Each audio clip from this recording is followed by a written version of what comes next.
Para vocês, hoje é dia 18 de dezembro de 2025, são 7 horas da manhã, eu sou o Fábio Panunzi e esse aqui é o Desperta para tirar você da cama para um país que a cada dia amanhece diferente, né? É como se a gente olhasse todo santo dia a mesma paisagem, mas não conseguisse reconhecer a de ontem na de hoje.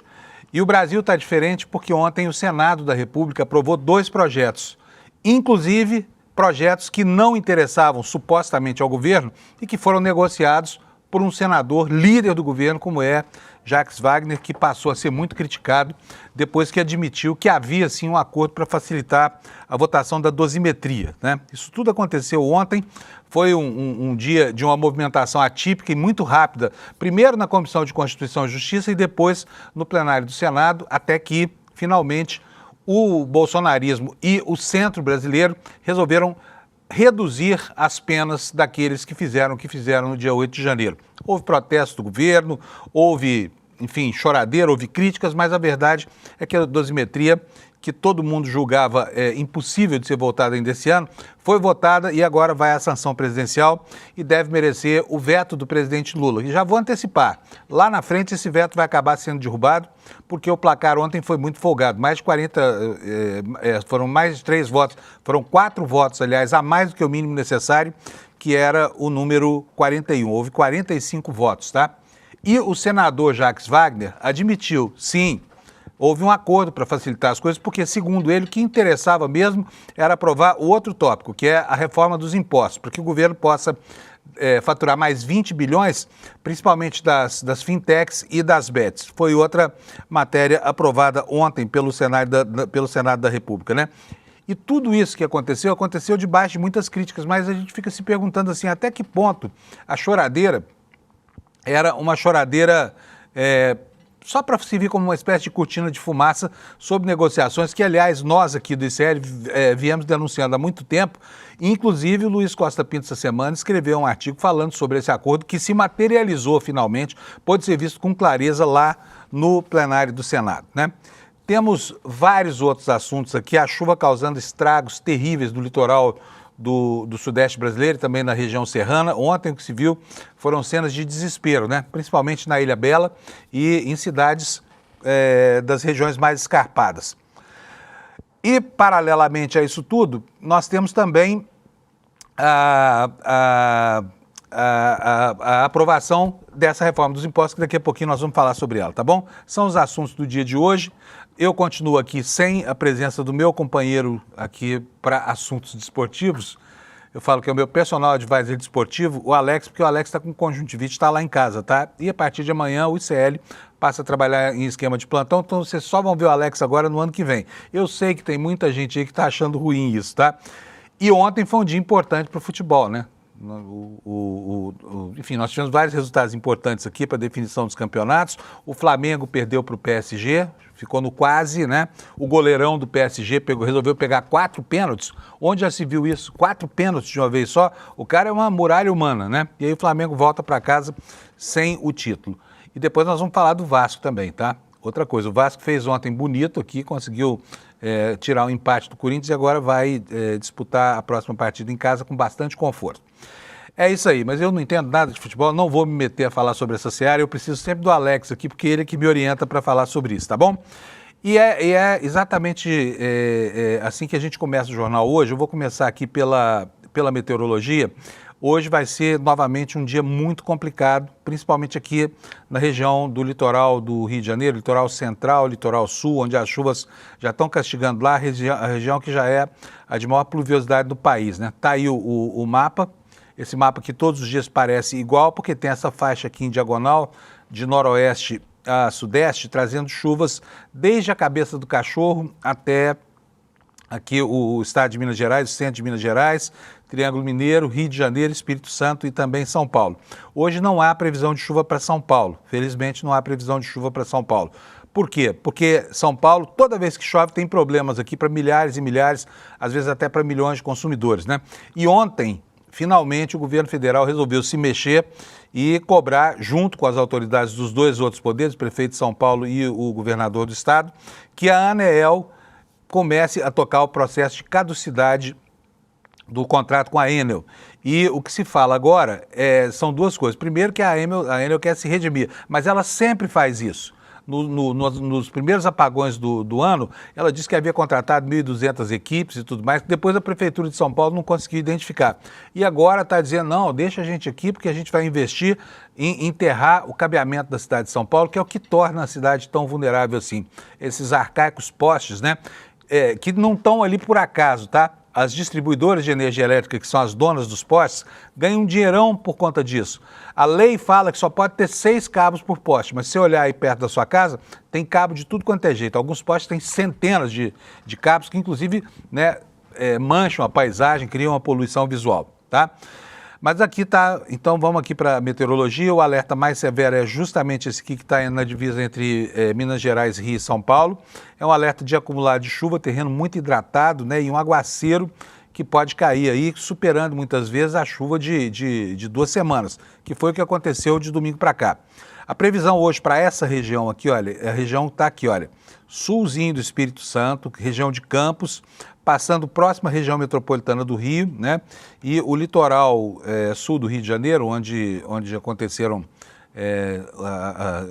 o maior volume de chuvas, hoje não tem previsão de chuvarada, mas tem previsão de chuva, então a coisa tende a permanecer complicada, tá?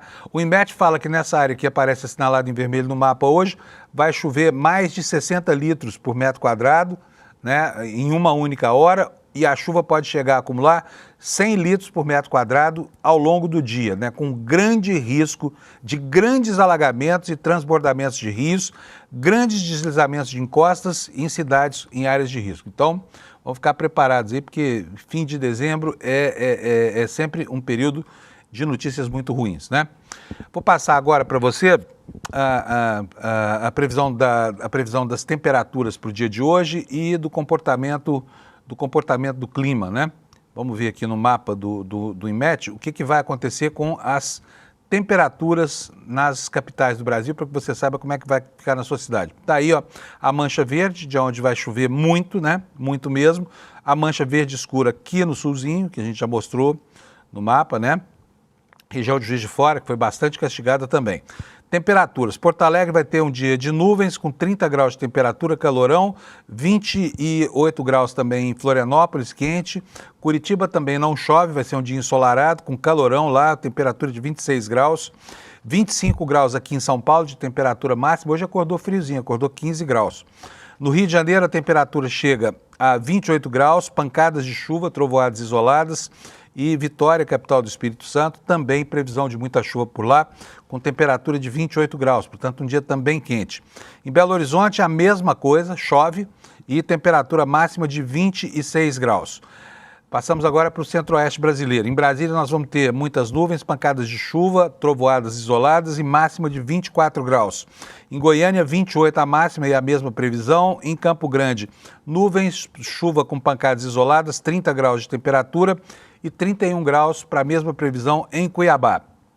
Em Porto Velho, a temperatura máxima vai chegar aos 29 graus, com chuva. Em Rio Branco vai chegar aos 30. Em Manaus, 33 graus de temperatura, dia quente. Em Boa Vista, tempo nublado, mas sem chuva, com máxima de 34 graus. Macapá, 33 graus de máxima, com 25 de mínima, quer dizer, a temperatura mínima lá em Macapá vai ser maior do que a máxima aqui em São Paulo, tá? E em Belém do Pará, 33 graus, chuva isolada na previsão. Em Palmas, 31 graus Celsius, também chove por lá. Agora o Nordeste brasileiro, Teresina vai ter muitas nuvens, 36 graus e deve chover hoje lá em Teresina. Também deve chover em Fortaleza, né? Nuvens no céu durante o dia todo e 30 graus de temperatura. Nas demais capitais do Nordeste, dia de sol e bom para a praia. Natal com 31 graus, vou falar aqui a temperatura de João Pessoa, que o mapa sempre esconde, tá? João Pessoa, Paraíba, 32 graus de máxima, com mínima de 24, sem nuvens nada, vai ser um dia de sol, ensolarado, bonito. Recife a mesma coisa, com 32 graus de máxima, Maceió 31, Aracaju 30 e Salvador 30 graus Celsius também, nuvens no céu, mas sem previsão de chuva, tá? Essa é a meteorologia para o dia de hoje e isso posto, passo aqui a mostrar para você a capa do noticiário no nosso portal, no iclnoticias.com.br. Manchete principal do dia de hoje. PT vai ao Supremo contra o PL da dosimetria e aponta manobra no Senado, né? O senador Renan Calheiros ontem lutou muito para não permitir a aprovação, mas não houve o que fazer. Inclusive, quando a coisa começou a ficar certa, né? Enfim, quando a aprovação parecia certa já no ambiente da CCJ, houve ali um truque para que o texto excluísse crimes que não têm conexão com o 8 de janeiro, numa emenda apresentada pelo senador Sérgio Moro, tá? Eu vou atualizar minha página aqui, porque a essa hora, olha aqui, ó.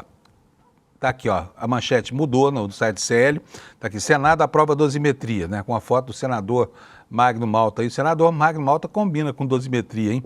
Magno Malta comemorando aí a aprovação da dosimetria, tá bom? E vou continuar aqui para vocês. Olha só, treta nos escaninhos do PCC lá na cúpula, né? Nós temos aqui, daqui a pouquinho eu vou explicar para vocês o que é isso. O Ricardo, o Beto Louco, que é o dono do sistema de refinarias, né, e de indústrias de processamento de álcool, com medo do avião, mandou fazer uma revista no avião onde ele viajaria. Por quê? Porque temia que o Ricardo Magro aprontasse algo que ameaçasse a segurança dele. Bom, o Jamil Chad começou antes da hora a coluna dele aqui no ICL, ele pretendia começar só em janeiro, mas não foi possível porque ele recebeu uma série de documentos e a partir de ontem ele está mostrando para a gente o que acontece nos bastidores da ABIN, né, em relação à relação entre Israel, Estados Unidos e América do Sul. Nós vamos ver isso já já aqui no Desperta, tá bom? Manchete secundária. O Senado aprovou o PL que reduz incentivos fiscais, essa aqui é a reforma dos impostos, né? E amplia a tributação sobre as bets e fintechs. Na área das sacanagens institucionais, aparece novamente o nome desse sujeito, do senador, atual senador Sérgio Moro, porque uma vez feita a busca e apreensão na 13ª Vara lá de Curitiba, começou a sair dos escaninhos, das gavetas mais profundas e secretas, a informação que vai delineando a atuação de um juiz completamente comprometido com a fraude processual. Um juiz que atuou não só como promotor de justiça, que orientou a investigação, né, que tomou para si as rédeas de um processo que ele deveria apenas julgar. E agora sabemos que houve também elementos de chantagem, confirmando informações de um dos colaboradores dele, que foi obrigado por esse juiz, inclusive a fazer escuta ambiental de pessoas que o Moro queria prender. Esses documentos começaram a aparecer ontem e a gente vai falar hoje sobre eles, tá bom? E ainda como eco do julgamento da trama golpista, a Polícia Federal está pedindo mais tempo para saber se o general Augusto Heleno sofre mesmo do mal de Alzheimer ou não. Esses são os destaques aqui na capa do ICL. E eu vou começar já com o assunto do dia. Olha, o assunto do dia é a aprovação da dosimetria. Falasse isso aqui uma semana atrás, o clima não sugeria de jeito nenhum que o Brasil poderia ter, né, a aprovação tão rápida desse projeto da dosimetria. E a aprovação dele foi uma construção que envolveu desde alguns truques, como, por exemplo, a emenda do senador Sérgio Moro para isolar os crimes que não têm conexão com o 8 de janeiro, e a compreensão por parte do Senado de que uma emenda de redação, que é uma emenda feita para corrigir estilo, ortografia, gramática, possa suprimir trechos inteiros de um projeto de lei, alterando, inclusive, né, aquilo que o projeto prevê. Eu vou chamar o Kleber Lourenço aqui, porque o Kleber Lourenço acompanhou essa história toda. Cadê o Kleber, Sato? Põe o Kleber. Oi, Kleber, bom dia. Bom dia, Panunzio. Bom dia, comunidade do ICL. Tudo bem? Tudo bom? Kleber, Panunzio, que dia antes da ontem? gente falar das atrapalhadas aí, dos problemas ali com o PL da dosimetria, tem notícia urgente que acabou de acontecer agora de manhã mesmo, Panunzio. Então conta para mim, que eu não estou sabendo. Vamos lá. Então, é difícil, né? Porque você senta aqui nessa cadeira às 5h30 da manhã, o país é um, às 6 horas é outro. Toque, toque, toque outra vez, é isso? Panunzio, como eu sempre digo, no Brasil não morremos de tédio. E agora de manhã a Polícia Federal deflagrou a 5ª fase da Operação Sem Desconto, que cumpre 16 mandados de prisão preventiva e 52 de busca e apreensão. E um dos principais alvos é o senador Weverton Rocha, do PDT do Maranhão, suspeito de ter realizado negócios com alvos investigados por desvios no Instituto Nacional de Seguridade Social, o INSS. Então, nesse momento, a PF cumpre a busca e apreensão na residência do senador e não há mandados de busca e apreensão dentro do Congresso Nacional, viu? As informações, a operação ainda está ocorrendo, então acredito que ao longo da manhã teremos mais atualizações também de quem são esses alvos, quais foram os locais das buscas, e já adianto, é muita coisa, né? São 16 mandados de prisão preventiva, então assim, vai ter eita atrás de eita ao longo da manhã com tranquilidade, Panunzio. Ô Kleber, mas nós já sabemos por que o senador está sofrendo essa devassa, não? O que pesa contra? Porque o Weverton, ele ganhou uma designação importante outro dia mesmo do Otto Alencar, na CCJ, ele vai relatar a indicação do Jorge Messias, né? Então, assim, ele é um parlamentar que tem uma função importante para cumprir. Qual é a bronca? Nós já sabemos, não? Sim, ele é suspeito de ter realizado negócios com alvos investigados no escândalo dos desvios do INSS, Panunzio. Putz, quer dizer, escândalo que envolve o partido dele, que é o PDT, né? PDT, porque o PDT manda lá nesse ministério. Então o Kleber atualiza, a gente, se houver outras informações sobre essa busca e apreensão, para a gente ficar por dentro do motivo mais imediato, daqui a pouco o Kleber volta para a gente, tá?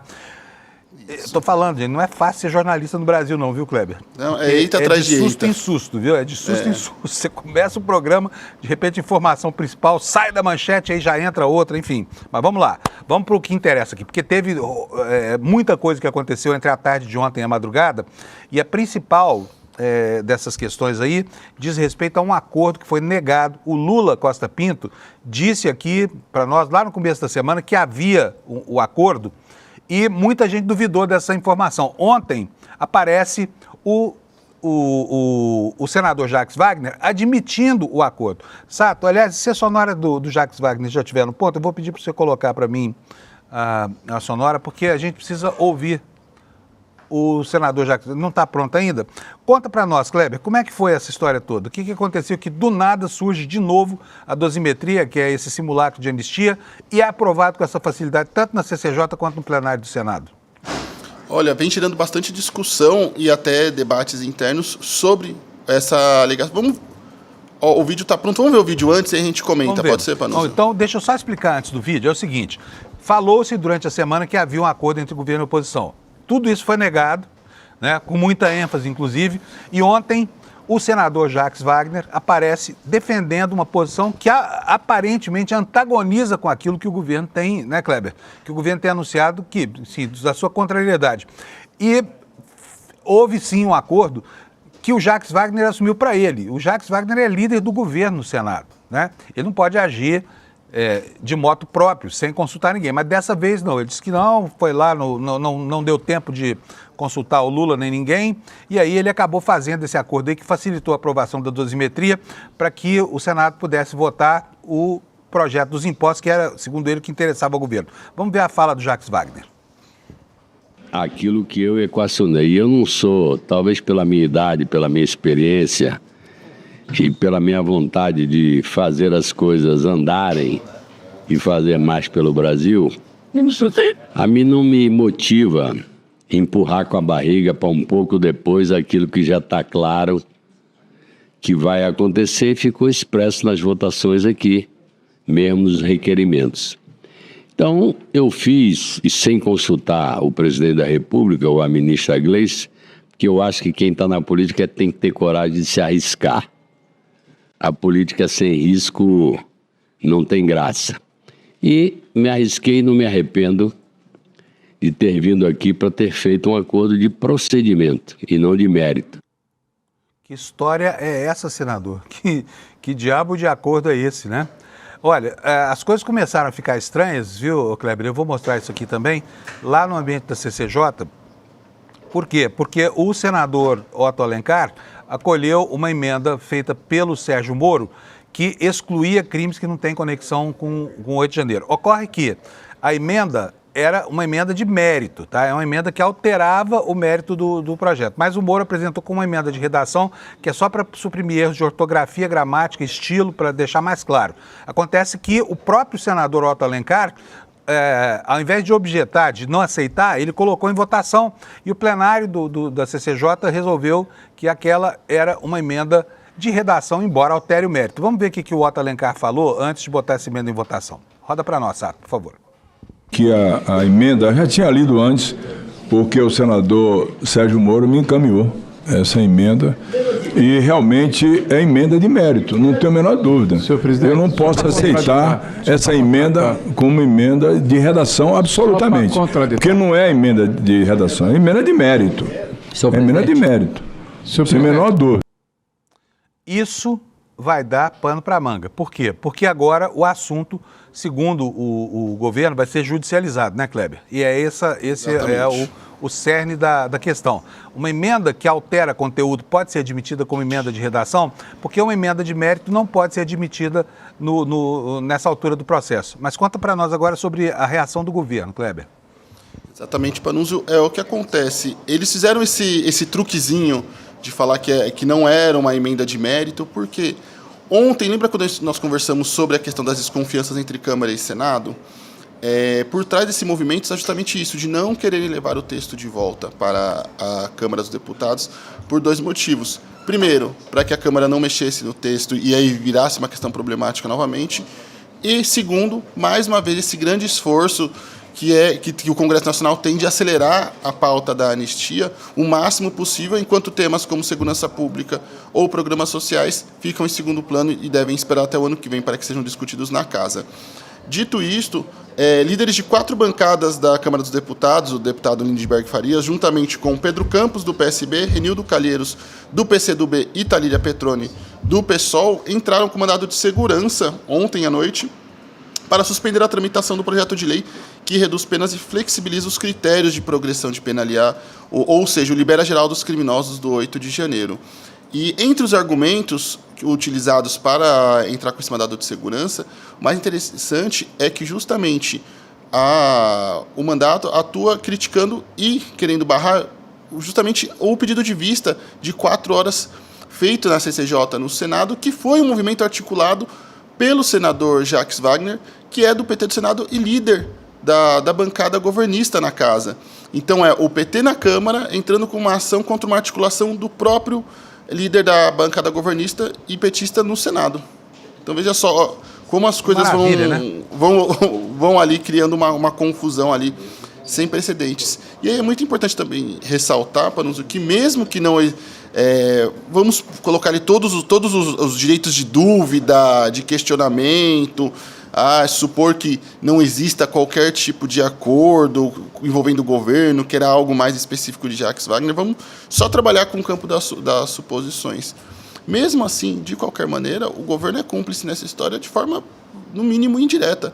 Até porque não é de hoje que Jacques Wagner, primeiro, dá seguidas sinalizações de que é favorável a uma espécie de redução de penas aos criminosos do 8 de janeiro, e também mostra qualquer tipo de desprendimento e até mesmo, dá para se dizer, desprezo com as orientações do Palácio do Planalto nas articulações do Congresso. Eu preciso lembrar que no começo desse ano, por exemplo, ele criou também um clima ali de estranhamento e crise, quando, durante a discussão da PEC que limitaria as decisões monocráticas no STF, ele ignorou basicamente a orientação do governo, deu um voto a favor da decisão e disse, e isso deixa muito claro para nós que é importante, ele sendo líder da bancada governista, se arvorou no direito de dizer que tinha o direito de fazer um voto meramente pessoal.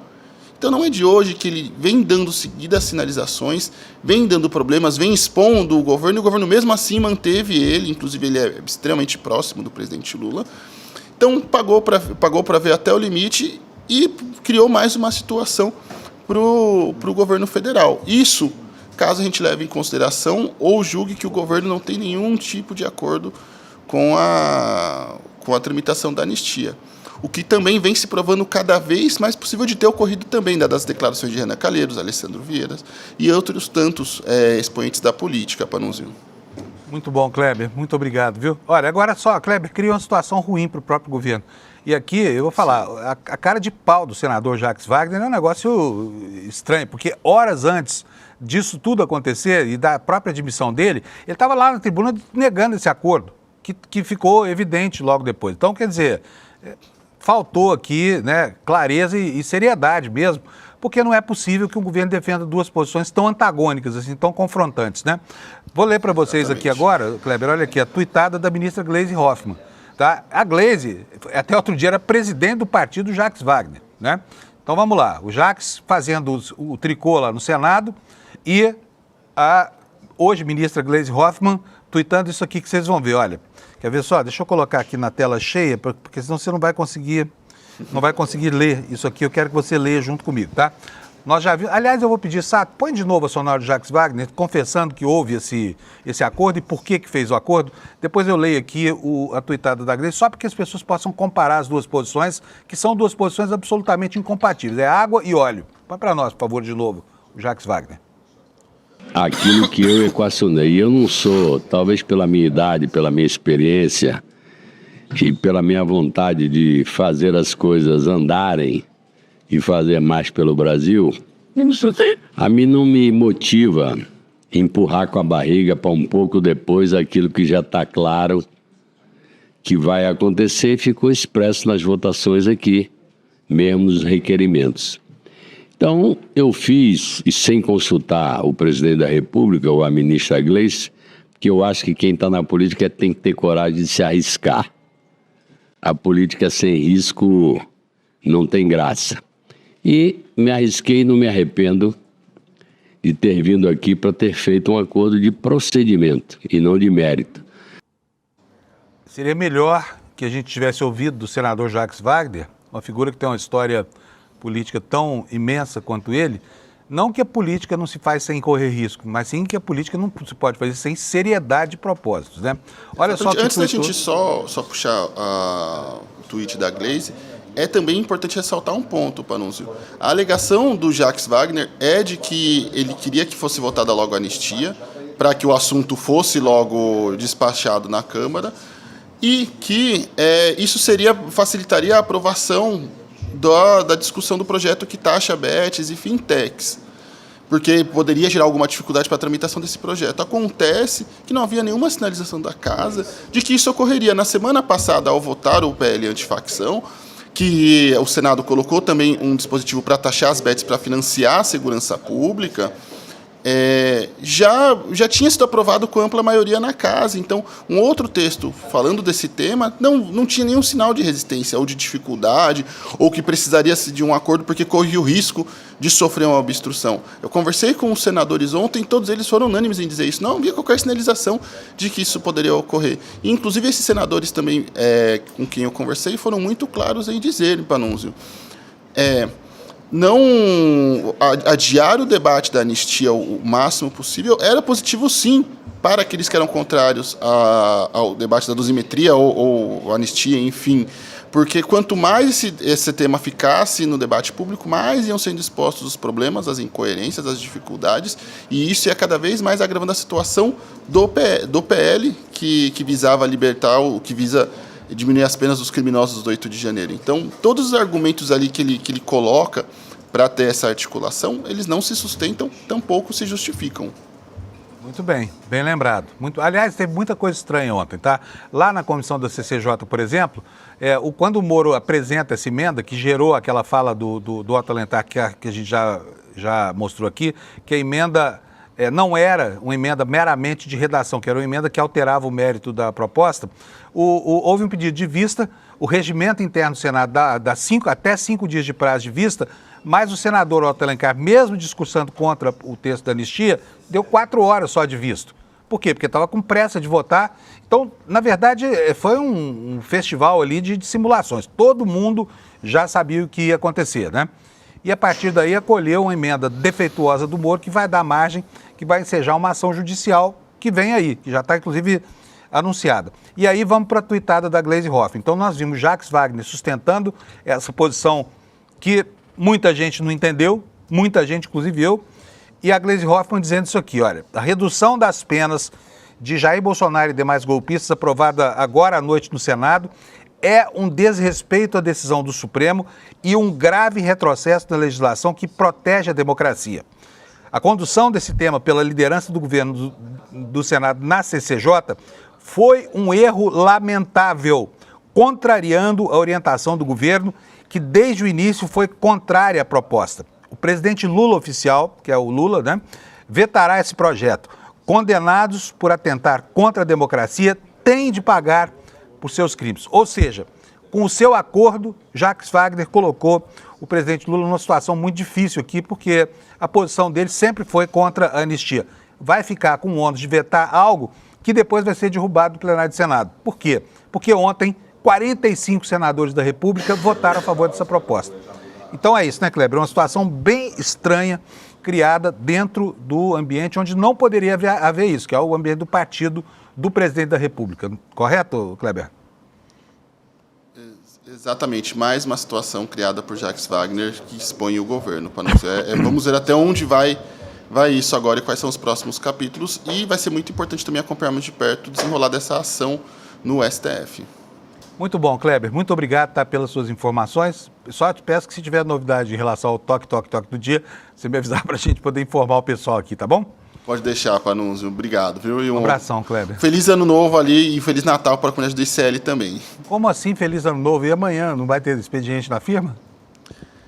Olha, vamos ver o que vai ter amanhã, né? Mas assim, acho que preventivamente já é bom dar as felicitações. Não, é porque eu vou falar aqui, o Desperta amanhã segue o curso normal, mas todo o restante da programação do ICL vai ser de retrospectiva e já começa aqui, né, o plantão de fim de ano, o plantãozinho de fim de ano, significa a folga de uma parte da equipe, inclusive minha. Mas amanhã não, amanhã eu trabalho aqui, então espero que encontrar o Kleber aqui também, porque ele é muito importante para o nosso jornal, né, pessoal?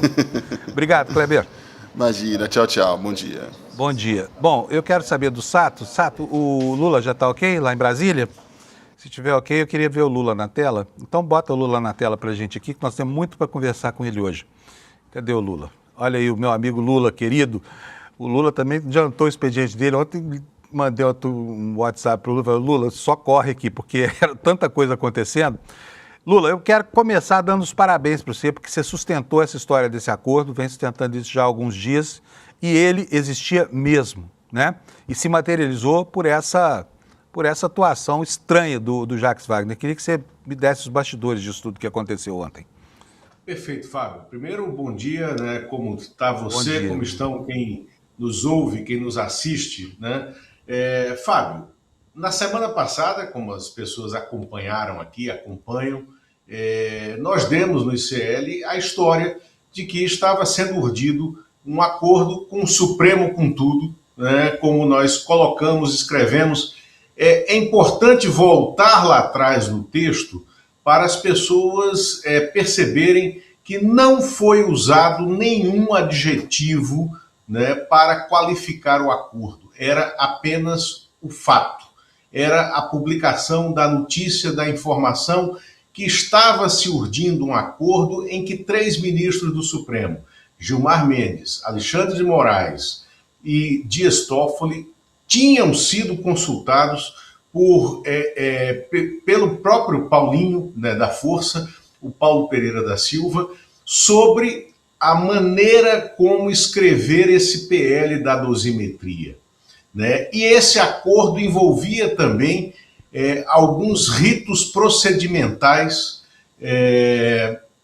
de gente do governo para que fosse votado logo esse tema, para que desanuviasse o ambiente político em Brasília. O que é que aconteceu no final? Né? A gente tem que dar notícia, a gente não pode controlar como é que ela se desenvolve.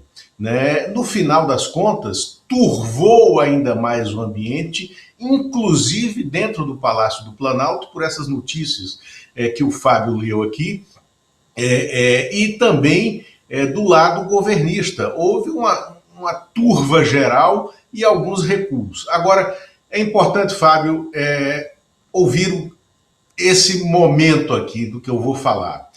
Olha só, notícia é tudo aquilo que, uma vez divulgado, incomoda alguém em algum lugar.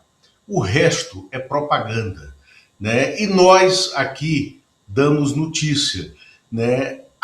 Aqui é preciso a gente arquivar os nossos anseios políticos, os nossos anseios de vontades pessoais e ficar com Sua Excelência o fato. O fato é, o Supremo Tribunal Federal precisava colocar água na fervura do Congresso Nacional, aonde uma bolha de extrema-direita vinha crescendo. Essa bolha ela é majoritária, sobretudo, né, na Câmara dos Deputados, onde a maioria de extrema-direita é inegável.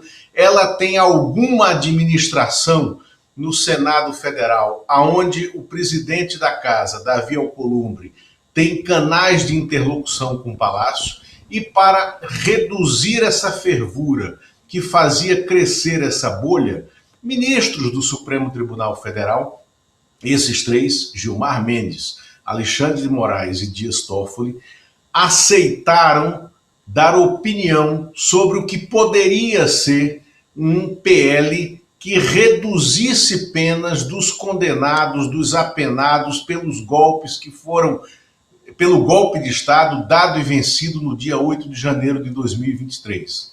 E também interessava ao governo reduzir essa fervura no Congresso para aprovar pautas econômicas fundamentais, como a da taxação das bets, né, que ocorreu ontem e que vai beneficiar o Caixa de Governo.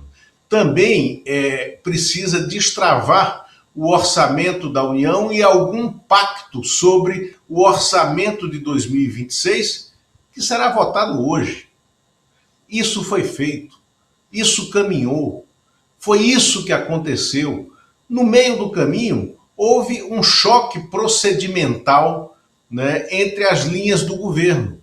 E aí, vem daí essa briga entre Jacques Wagner, líder do governo no Senado, Lindbergh Farias, líder do PT na Câmara, o Pedro Campos, líder do PSB, partido do Geraldo Alckmin, na Câmara, que também assina como coautor esse mandado de segurança enviado ao Supremo Tribunal Federal já ontem à noite, questionando a aprovação do PL da dosimetria no Senado, e eu vou explicar aqui o porquê que foi feita essa ação. Agora lembrem, todos os senadores filiados ao PSB votaram a favor do PL da dosimetria.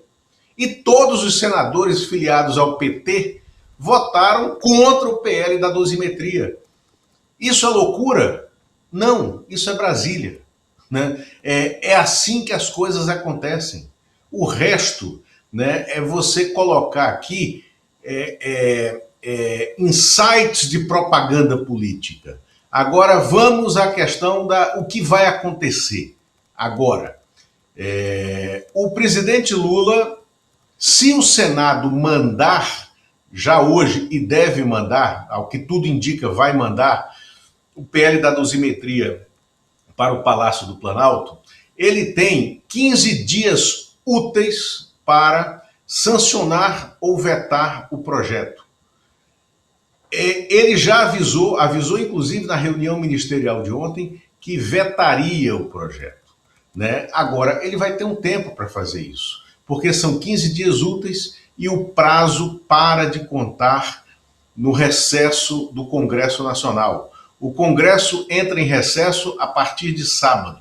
Tem sessão, teoricamente, até amanhã, mas entra em recesso a partir de sábado e só volta no primeiro dia útil de fevereiro. Do primeiro dia útil de fevereiro até o Carnaval, a sexta-feira, 12 de fevereiro, é a sexta-feira de Carnaval, não terá corrido ainda o prazo para o presidente sancionar ou vetar esse projeto, o que fará com que esse PL da dosimetria só seja submetido ao veto presidencial depois do Carnaval. A partir daí, o Congresso pode chamar uma sessão, vai chamar uma sessão, porque isso já estava, inclusive, nessa apuração passada que o Fábio falou. O Congresso vai chamar uma sessão para a derrubada do veto. E aí precisa ter 257 deputados e 41 senadores para derrubarem o veto presidencial. Eles têm a favor desse projeto? Tem. na contabilidade de hoje. Só que a gente está dizendo que esse veto, né, se ele for à votação, ele vai à votação já em março do ano que vem, provavelmente em março, e sob o calendário eleitoral de 2026, que já terá começado. Março é um mês decisivo para desincompatibilizações partidárias, para acerto de palanques regionais, palanques estaduais, para alianças, para a formação de federações partidárias que estão sendo formadas, né, de alguma maneira, né, de um lado e de outro, à direita e à esquerda, estão sendo formadas novas federações partidárias para disputar a eleição de 2026. Esse é o cenário de o PL vai à sanção presidencial hoje ainda. Agora vamos ao cenário do mandado de segurança. Os líderes Lindbergh Farias e Pedro Campos, do PT e do PSB, estão questionando de maneira muito apropriada e juridicamente correto um defeito de origem nesse PL da dosimetria aprovado no Senado. Qual é o defeito de origem? Foi feita uma mudança que eles dizem que foi mudança de redação e não foi, é mentira. O projeto foi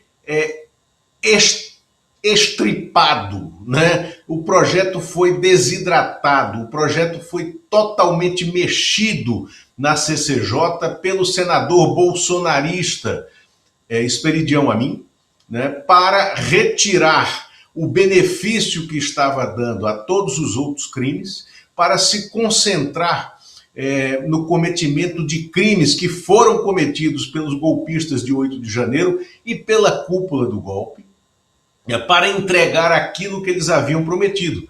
Mas ao fazer isso, o projeto tem que voltar para a Câmara dos Deputados, porque houve sim uma alteração fundamental que não foi apenas uma emenda de redação. E a Constituição determina, o regimento das duas casas determina que se há uma alteração no Senado, se há uma alteração na outra casa, na casa revisora, o projeto tem que voltar para a casa original e retomar a tramitação. Se não fizer isso, a aprovação está eivada de inconstitucionalidades. E aí vem um outro aspecto. Nesse momento, o Supremo pode considerar que o PL da dosimetria foi inconstitucional, feriu as regras do Congresso, e aí sim voltar atrás naquele acordo ao qual ele deu anuência, porque eles não estarão se comprometendo com aquilo que eles prometeram, não dar pitaco sobre a modificação da contabilidade do tempo da pena aplicada. Eles estarão legislando ou interpretando uma outra questão sobre a qual eles não tinham feito acordo. Então, abre-se aí uma possibilidade para o Supremo Tribunal Federal, que estava dentro desse acordo com o Supremo, com tudo, voltar atrás, botar a mão na consciência e ouvir a voz rouca das ruas. Ô Lula, tem duas coisas aqui, inclusive eu vou pedir para o Anderson colocar no ponto para mim daqui a pouco, não agora, eu vou chamar agora aqui a sonora do Lindbergh ontem. Antes disso eu quero ler aqui, porque até o momento que antecedeu a votação pelo plenário, a coisa parecia estar bem parada, mas não estava, porque já havia esse acordo lá dentro, Jacques Wagner já estava atuando. Mas olha o que o Lindbergh escreveu, né, quando estava em curso essa manobra toda. O que está acontecendo agora no Senado é uma vergonha. Um senador está tentando empurrar o PL da dosimetria como se fosse uma emenda de revisão. Essa qualificação foi, né, do Sérgio Moro. A autoria da emenda é do Sérgio Moro, o Esperidião Amin acolheu e depois o Otto Alencar fez de conta que não era com ele e acabou aceitando também, submetendo a uma votação rápida lá no plenário da própria CCJ, aceitando essa emenda, né? É a isso que esse comunicado do Lindbergh diz respeito. Ele está falando aqui, ó, não é emenda de revisão, é emenda de mérito, é manobra. tem que voltar para a Câmara. O que eles estão fazendo é um atentado ao devido processo legislativo. Já antecipando aqui as razões dessa contestação judicial que o Lula está antecipando para a gente, tá? E aqui ele diz, eu e Pedro Campos já estamos com um mandado de segurança pronto para o Supremo para recorrer desse absurdo. E fica o recado, o presidente Lula vai barrar. Foi o que o Jacques Wagner botou no colo do presidente e devolveu para o Supremo, né? E vai sair fagulha de novo dessa relação já tumultuada entre os dois poderes, o Legislativo e o Judiciário. Agora vamos ver a fala do Lindbergh. Bota para nós, Sato, por favor. Gente, é uma vergonha o Senado Federal está querendo aprovar esse projeto de blindagem dos golpistas. Eu e Pedro Campos, que é o líder do PSB, estamos com um mandado de segurança pronto para entrar no STF para recorrer. Exatamente. A gente disse desde o começo da tramitação lá da Câmara que o projeto que foi votado na Câmara era um libera geral. Além da questão do 8 de janeiro, ia beneficiar crime ambiental, organização criminosa, uma série de coisas. E agora o Sérgio Moro, o senador, inventou uma emenda lá que ele está dizendo que é de redação, de corrigir português, que a gente sabe que não é o forte do senador Sérgio Moro, mas que na verdade está mudando o mérito da matéria. Se muda o mérito, independente se é para despiorar o projeto, ele tem que voltar para a Câmara. Então a gente vai entrar no STF pedindo para que volte para a Câmara esse projeto absurdo da dosimetria, dessa anistia, desse libera geral. Pedro, obrigado pela sua luta contra o golpismo. Eu quero dizer uma coisa para vocês. O presidente Lula hoje acaba de reafirmar esse projeto passando, ele vai vetar. Nós estamos entrando no Supremo, mas o Lula vai vetar, pode confiar nisso. Percebe aí, Lula, claramente, né, a diferença de posições entre o mundo da teoria e da utopia, da perfeição, da moralidade e o acerto de bastidores que foi feito. Por quê? O Lindbergh é do partido do Jacques Wagner, que inclusive tem uma grande ascendência sobre o Lula e ontem atuou contra os interesses do governo. Está aqui o líder do governo no Senado articulando com Sérgio Moro e Otto Alencar, do outro lado, lá na Câmara, o Lindbergh dizendo que vão para a Justiça. E o Pedro Campos é do PSB, e a bancada do PSB votou a favor do projeto da dosimetria. Estranho tudo isso, né? 100% dos senadores do PSB votaram a favor da dosimetria no Senado ontem, naquela sessão nefasta, porque foi uma sessão onde os intestinos da articulação política ficaram expostos. Inclusive, Fábio, ocorreram dois discursos que são emblemáticos naquela sessão. Um do senador Fabiano Contarato, do PT do Espírito Santo, que foi emblemático. É importante que quem nos assiste, quem nos ouve, procure o discurso do senador Contarato. E o outro, um discurso histórico do senador Renan Calheiros, inclusive descrevendo no seu discurso como se deu a abordagem do Jacques Wagner a ele numa salinha na comissão, pedindo para que uma funcionária da limpeza saísse da sala para ele ter uma conversa reservada, onde expôs o acordo que o Jacques Wagner fala que foi procedimental. Agora, eu, com os anos de estrada que tenho aqui em Brasília e com a autoridade que os meus cabelos brancos, né, me dão, eu não quero crucificar o senador Jacques Wagner, que, aliás, chegou aqui em Brasília para cumprir o primeiro mandato dele como deputado federal em 1991, no mesmo momento em que eu cheguei também.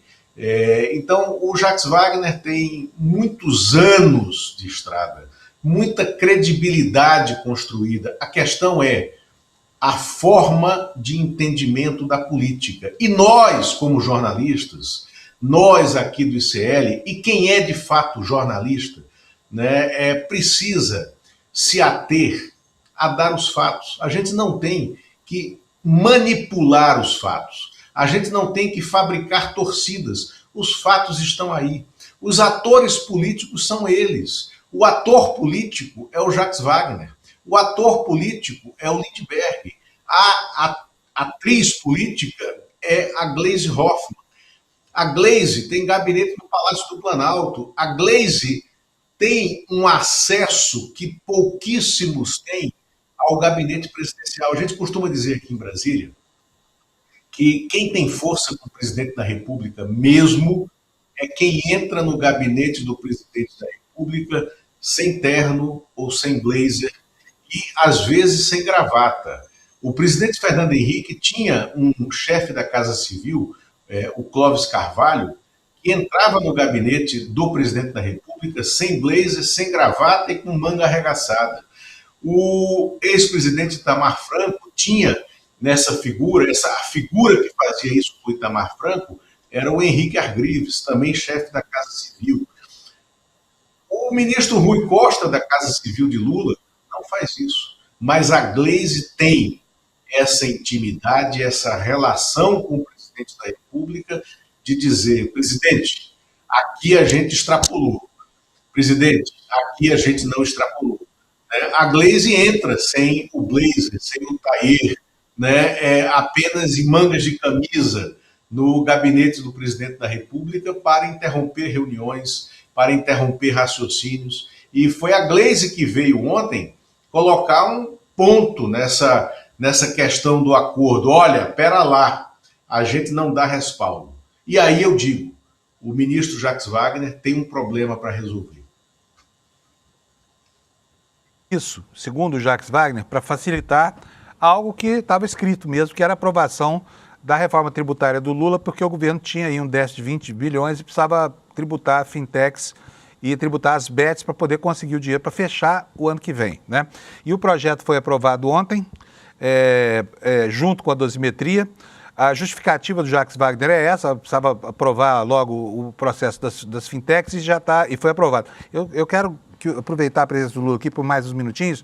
Antes eu vou mostrar a manchete aqui do Valor Econômico, falando sobre a aprovação desse projeto dos impostos de renda. Está aí a manchete para você. Senado aprova projeto que corta 10% de benefícios fiscais e eleva a taxação de bets, fintechs e os juros sobre capital próprio. Vou ler aqui um trechinho. Isso aqui é realmente importante para a consecução do orçamento do ano que vem.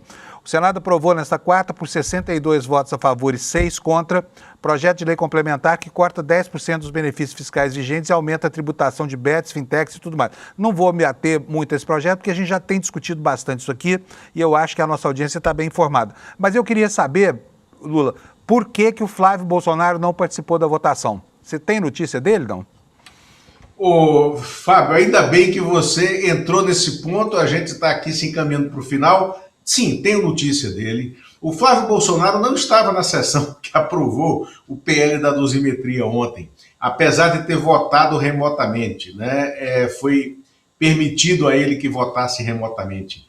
Ele estava em São Paulo, aonde ele foi encontrar um grupo de 40 empresários na casa do empresário dono da Riachuelo, do grupo Riachuelo, né, de lojas de departamento, Flávio Rocha. Eu vou falar um pouquinho do Flávio Rocha já aqui para vocês nesse comentário. Mas foi a segunda viagem em uma semana de Flávio Bolsonaro a São Paulo. Na semana passada ele esteve com 40 executivos de banco, 40 donos de fundos, eram executivos de banco, donos de fundo e alguns banqueiros, de bancos pequenos, bancos menores, bancos de investimento, dizendo que a candidatura dele era para valer, que ele não ia tirar e que ele estava pagando para ver em relação ao Tarcísio de Freitas. Na terça-feira, o senador Ciro Nogueira, como nós sabemos, um cacique, né, desse mercado, esteve com esses mesmos 40 executivos, banqueiros e donos de fundos, gestores de fundos, dizendo que Tarcísio de Freitas não será candidato a presidente. A realidade deste momento dessa extrema-direita é caminhar com Flávio Bolsonaro, que ele pessoalmente acha que Flávio Bolsonaro é um candidato fraco, mas ele se vende como o Bolsonaro que tomou vacina, né, usou essa expressão. O Flávio é o Bolsonaro que tomou vacina, e aí vem o aposto explicativo. Por isso não é raivoso, por isso pode fazer uma composição ao centro. E foi o Ciro Nogueira que abriu essas portas da Faria Lima e dos empresários de São Paulo para que ouvissem o Flávio Bolsonaro. E essas oscilações da Bolsa de Valores que caiu nos 2 últimos dias e de alta do dólar nos 2 últimos dias tem tudo a ver com a especulação desses agentes de mercado que ouviram o Flávio na semana passada, o Ciro Nogueira na terça-feira e de novo o Flávio Bolsonaro ontem. Essas oscilações, elas dão vezo aos maus humores do mercado em relação à avaliação que eles têm, né, do futuro sem Tarcísio, né, e dos riscos eleitorais para eles, do futuro, tendo Flávio Bolsonaro como esse candidato da direita, da centro-direita, precisando ser sacramentado como o Bolsonaro vacinado, né, como diz o Ciro Nogueira. Então, essa é a história por trás. Agora, vamos falar de Flávio Rocha. Minha gente, Flávio Rocha se tornou um empresário extremamente conservador. Flávio Rocha era um jovem deputado. Mais uma vez, quando eu cheguei aqui em Brasília em 1991, vinha da quebra da sua empresa, o Grupo Riachuelo tinha quebrado em 1990, lá no Rio Grande do Norte, onde é a origem dele. E essa quebra do Grupo Riachuelo promoveu uma cisão familiar. O Flávio acabou eleito deputado em 1990, chega em Brasília com um discurso, o velho discurso, que o Bolsonaro foi resgatar lá atrás com o Marcos Cintra. Vocês lembram do Marcos Cintra, no início do governo Bolsonaro, do imposto único, né? Então, o Flávio, com esse discurso do imposto único, vira um deputado com alguma articulação política em Brasília e candidato a presidente da República em 1994. E como é que o Flávio caiu? Ele não foi candidato, não foi para a cédula. Quem derrubou o Flávio Bolsonaro da cédula eleitoral foi o nosso repórter, o nosso amigo, o nosso comentarista aqui do ICL, Chico Sá. Na sua skin, repórter de grandes investigações, o Chico Sá mostrou que o Flávio Bolsonaro fazia negócios no seu... o Flávio Rocha, né, que recepcionou o Flávio Bolsonaro ontem, fazia negócios com o seu mandato de deputado federal, que pagava as viagens de candidato com favores de empresários amigos. Então, lá atrás, no longínquo 1994, o Flávio Rocha já era um ator político desse miolo corrompido da sociedade que une, né, o capital aos interesses lobistas políticos de empresários espúrios, e que é esse grupo que hoje está tentando se convencer, está tentando comprar o Flávio Bolsonaro como um Bolsonaro que tomou vacina. Nome de garfo e faca, né? No banquete antropofágico da democracia brasileira. Lula, não temos mais tempo, infelizmente, mas muito obrigado, ajudou muito bem a gente a entender aqui essas articulações todas. Eu repito para você, parabéns por ter captado no ar o cheiro da encrenca que se materializou ontem, com uma semana de antecedência, quando eu mesmo achava que isso não podia ser verdade, e no entanto era, né? Valeu, Lula. Um abração para você. Valeu, Fábio, até lá, até amanhã. Tchau, obrigado, viu? Pessoal, não tem mais tempo, mas dá para mostrar a audiência para vocês. Eu estou gostando dessa brincadeira aqui do fim do programa. Quer ver só? Vai aparecer aqui? Olha aí a nossa audiência, ó. De novo, graças a você, nós estamos em primeiro lugar aí na internet, na frente de toda a concorrência, tá? A gente agradece penhoradamente aqui o prestígio todo que você está dando para a gente com a sua audiência, tá bom? E assim, vou encerrando, né? Tá aqui, olha a manchete, somos líderes, a semana inteira transcorreu assim, né? E você não deve perder, a partir de amanhã, sexta-feira, dia 19, né? A nossa retrospectiva, a retrospectiva do ICL, apresentado pela Roberta e pelo William De Luca, como está aqui no nosso telão. Para assistir, você pode desde já deixar aqui uma inscrição, aqui, ó, aqui. Né? Assista em icl.com.br/retro de retrospectiva, tá? E aí a gente te manda um bilhetinho na hora em que o programa estiver sendo exibido, tá bom? Obrigado para você. Amanhã, sexta-feira, nós vamos estar aqui ainda falando em perspectivas, tá? para 2026 e logo depois a retrospectiva do ICL. Um abração para você, muito obrigado pela audiência e até amanhã. Tchau. Um ano intenso e perigoso. Ferro quente. Vamos relembrar tudo na retrospectiva do ICL 2025, que vai ser ao vivo. Agora foi. Um ano de seguidos ataques da extrema-direita. Todos os crimes. A resistência das forças democráticas. Um plano. As análises do nosso time de jornalistas e comentaristas. Para fechar o STF. Retrospectiva ICL 2025. Apresentação Roberta Garcia e William De Luca. Sexta-feira, 19 de dezembro, a partir das 8 da manhã.